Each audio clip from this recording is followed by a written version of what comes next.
taken this section off the bridge. Every component, when we remove it, we tag, and each of these has got a unique number on it, and then there's a protective washer so that during the treatment process the numbers which are stamped on remain. All of the information about this panel gets transferred into this database, the condition, where the tags are, so that when we rebuild the bridge, each and every component will go back in exactly the same place, in the same way around, and we'll be able to keep it as historically accurate as it's possible to be. We record everything as we take it apart, and then when it goes down to England to be treated, all of the treatments that go on with each item, so all the rust has got to be cleaned, the repairs and the missing parts, we can see it's in quite a poor condition. They'll be replicated using traditional techniques and that kind of thing. It'll all be updated there, so there'll be a full record of everything that's happened to the bridge, and then when it's recited, we'll use that again to make sure that everything goes back in exactly the same position it came off, and there'll be a historical record so that in the future, in 100 years, when they come to do the bridge again, hopefully somebody will be able to find this information, and it'll be a little bit easier for them than with us.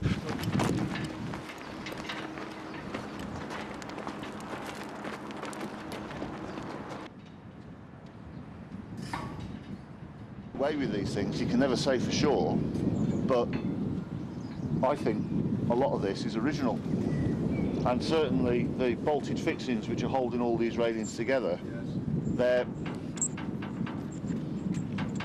amazingly, they're 200 years old, and we've managed to get them off with the nut and the bolt, but you can see that the threads are very coarse and they're an old thread. If this had been changed in comparatively modern times, the likelihood is they wouldn't be hand-forged, hand-riveted bolts of this kind. I'm not an absolute expert on these things, but they're old bolts, these are.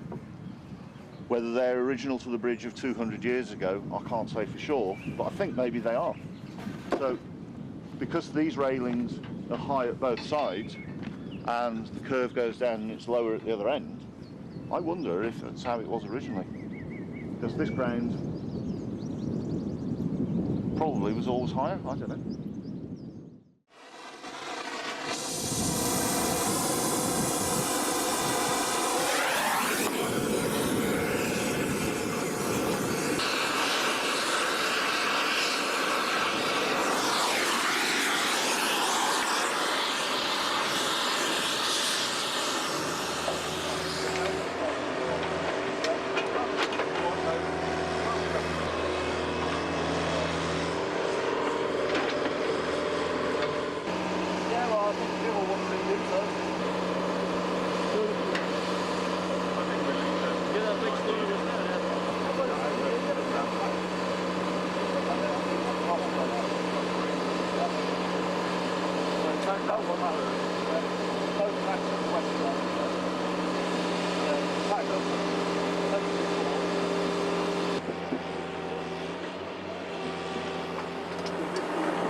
Tag them, start the treatment sheet, put the description down and that kind of thing, and then when we photograph them later on, we just put the notes which photos are in this treatment sheet. So after a lot of perseverance, we've got some movement. We just need to go through all of the fixings and just heat them up and then tap them or apply them and just keep going. There's a great temptation to hit it a bit harder, but this cast iron's brittle and old, so you've got to be really careful, otherwise we crack a piece, and that's the last thing we want to do. Do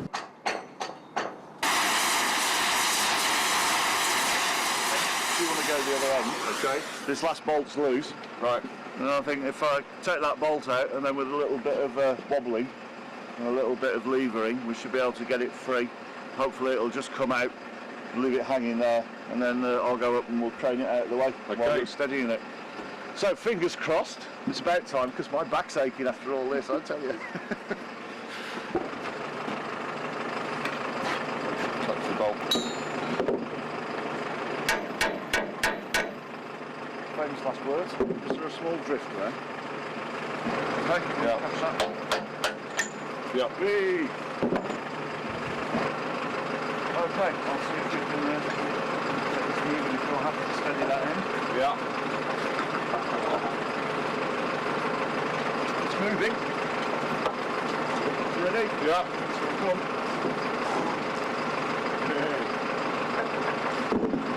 Okay, how about your end? Still stuck on that. Oh, hey! Okay.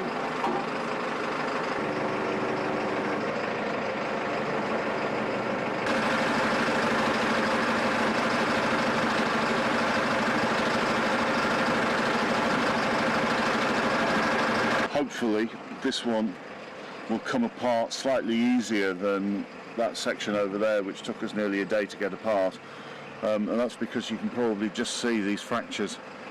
So the component's already broken, so when we lift it out, the bit which caused us the problem on the previous one has already cracked, and that will stay in this main casting. So with a bit of luck, this one might come apart a little bit easier.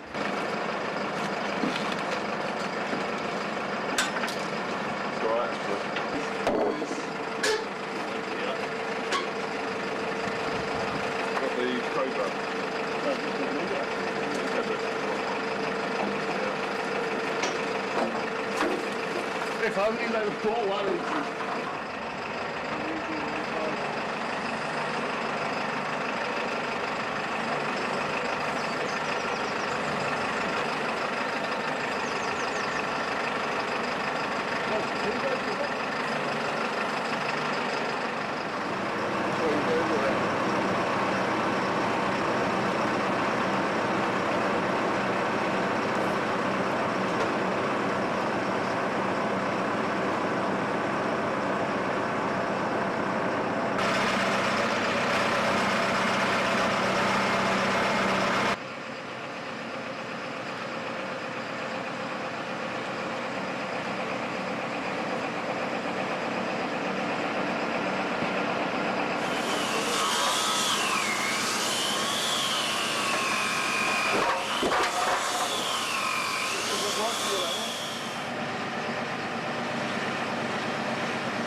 Well, I said that.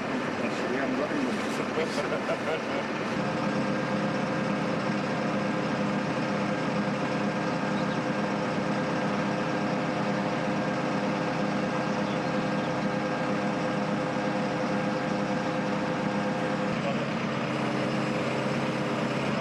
Yeah.